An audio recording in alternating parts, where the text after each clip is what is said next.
गारि सालायगिरिफोरा सांग्रां जा बे समाव मावनायनि सम। उदालगुरियाव सेफ ड्राइभ सेफ लाइफ लामा रैखाथि सांग्रांथि हाबाफारि।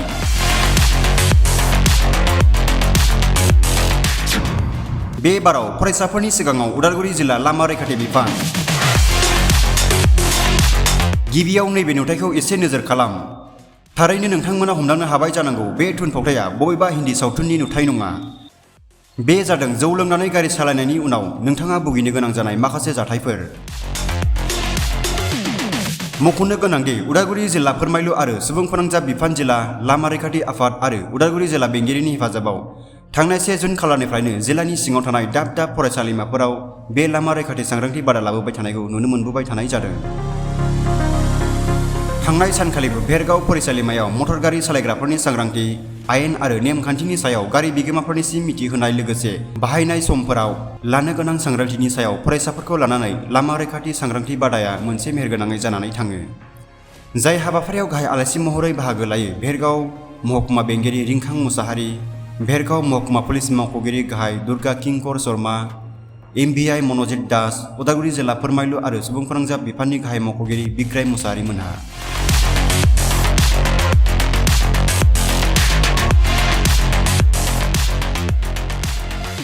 दिनै जोङो उदालगुरि जिल्ला बेंगिरि आरो जोंहा जिल्ला सुबुं फोनांजाब जे बिफाननि दैदेननायाव आरो नैबे भेरगाव कलेजनि मददजोंहाय जों नैबे भेरगाव कलेजनि फरायसुलिफोरनि गेजेरावहाय मोनसे रड सेफ्टिनि मोनसे सांग्रांथि मेल दिनै लानाय जादों। जोंनि जे मेल बे मेलनि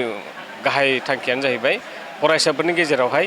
जोङो जे सांग्रांथि लामानि फारसे बा लामाखौ बाहायनायनि फारसे बा लामायाव जे सालायग्रा बाइक बा गारि कार बेफोरनि सायावहाय जे सांग्रांथि बे सांग्रांथिखौ जोङो फरायसाफोरनि गेजेरावहाय गोख्रोङै लाबोनो थाखाय जों बे हाबाफारिखौ लानाय जादों आरो बेबायदि हाबाफारि उदालगुरि जिल्लानि गुबुन गुबुन फरायसालिमाफ्रावबो अलरेडि लाखांखाबाय आरो दिनै फैयै फैयै जोङो भेरगाव जे फरायसालिमा बेवहाय लानाय जादों आरो बेबायदि हाबाफारिया जोंहा सोलिबाय थाबावगोन फैगोन समावहाय। आरो बेवहाय जोङो फरायसाफोरजों रायज्लायनानै नुनो मोन्दों जे माखासे गोबां फरायसुलाफोर बा फरायसुलिफोरबो दङ जायफ्रा थारमाने स्कुटार बा बाइकफोर दङ खिन्थु बिसोरनि आखायाव दिनैसिम थारमाने लाइसेन्सफ्रा थारमाने गैया आरो बेखायनो जोङो सावरायनानै मोनसे डिसिसन लादों जे बे फरायसुलिफोरनि थाखाय फैगौ समावहाय जोंनो आग भाग लानानैहाय जों बिसोरनि थाखाय जिथु लाइसेन्स बरननायनि जिथु बेबस्था बे बेबस्थाखौ जोङो एसे गोख्रैनो खालामनो हानाय बायदि जों बे बेबस्थाखौहाय जों लानो होननानै थिरांथा खालामनाय जादों। खुलुमबाय। जोंनि बे रुड सेफ्टि एवारनेस केम्पिं हाबाफारिया एमंस स्टुडेन्ट एन्ड पाब्लिक्स बिनि गेजेराव जों DRC उदालगुरि जिल्ला बेंगिरिनि बिथोन बायदियै बे दिनैनि बे रुड सेफ्टि एवारनेस केम्पिंखौ खुंनाय जादोंमोन। बे रुड सेफ्टि केम्पिंआ 11 जुन 25 जुन आरो 30 जुन फारियै अरां कलेज आरो उदालगुरि कलेज आरो दिनै जोबथायाव बे भेरगाव कलेजाव कलेजनि फरायसा फरायसुलिनि गेजेराव खुंनाय जादों आरो बे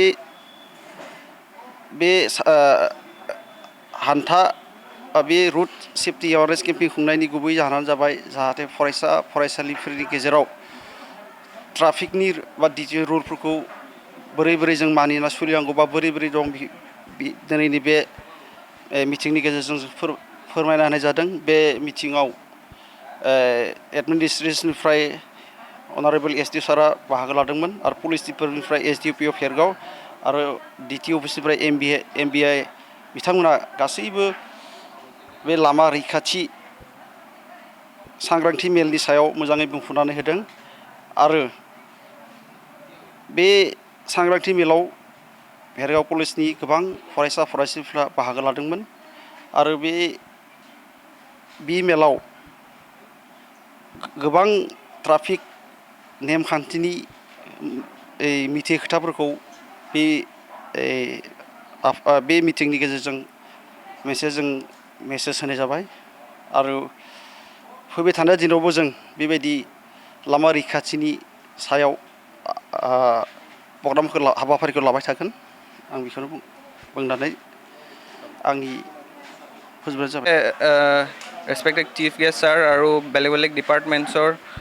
চবে আজি প্ৰগ্ৰামটো আহি ছাকচেছ কৰিছে চবকে মই থেংক ইউ ক'ব বিচাৰিছোঁ আজি আৰু ইয়াত প্ৰেজেণ্ট থকা ফেকাল্টি মিডিয়া পাৰ্চন আৰু ষ্টুডেণ্টবোৰকো থেংক ইউ ক'ব বিচাৰিছোঁ আজি প্ৰেজেণ্ট থাকি আমাৰ প্ৰগ্ৰামটো ছাকচেছফুল কৰাৰ কাৰণে আমি আজি ৰোড ছেফটিৰ বিষয়ে অলপ সৰু মৰুকৈ অলপ থুলমূলকৈ ডিছকাছ কৰিছোঁ কেলৈ ৰোড ছেফটি দৰকাৰী হয় বা কেলৈ আমি ৰোড ছেফটিৰ বিষয়ে কৈ আছোঁ বিকজ আমাৰ চাইছোঁ ডে বাই ডে আমাৰ এক্সিডেণ্টছকেইটা বাঢ়ি গৈ আছে কিমান আমি এক্সিডেণ্ট হ'লে বা কিবা এটা ইঞ্জুৰি হ'লে কিমান মানে ফেচ কৰিবলগীয়া হয় সেইটো মানে যাতে মানুহসকলে ৰুলছকেইটা গম পাওক বা এক্সিডেণ্টৰ কনচিকুৱেঞ্চ কি হয় সেইবোৰ গম পাওক আৰু যাতে এৱেৰ হওক যাতে মানে পজিটিভলি এফেক্ট হওক চবকে সেইটো কাৰণে আমি আজি ৰোড ছেফটি এৱেৰনেছটো কৰিছোঁ আৰু হোপ কৰোঁ যে চবে কিবা এটা শিকি গৈছে যে ৰুল ফ'ল' কৰিলে আমি কেনেকৈ ভালকৈ থাকিব লাগিব সেইটো আৰু থেংক ইউ ক'ব বিচাৰিছোঁ চবকে আমি চাইছোঁ এক্সিডেণ্টছখিনি যোনখিনি হৈ আছে মেক্সিমাম য়াং পপুলেশ্যনৰ মাজত বেছিকৈ হৈ আছে আৰু কেলৈ হৈ আছে য়াং পপুলেশ্যনৰ ইমান এৱেৰনেছ নাই বা কিছুমানে চাওঁ আমি 18 বছৰ নোহোৱাকৈ লাইচেঞ্চ নোহোৱাকৈ গাড়ী চলায় স্পীডত চলায় সেইটো কাৰণে এক্সিডেণ্ট বেছি হৈ আছে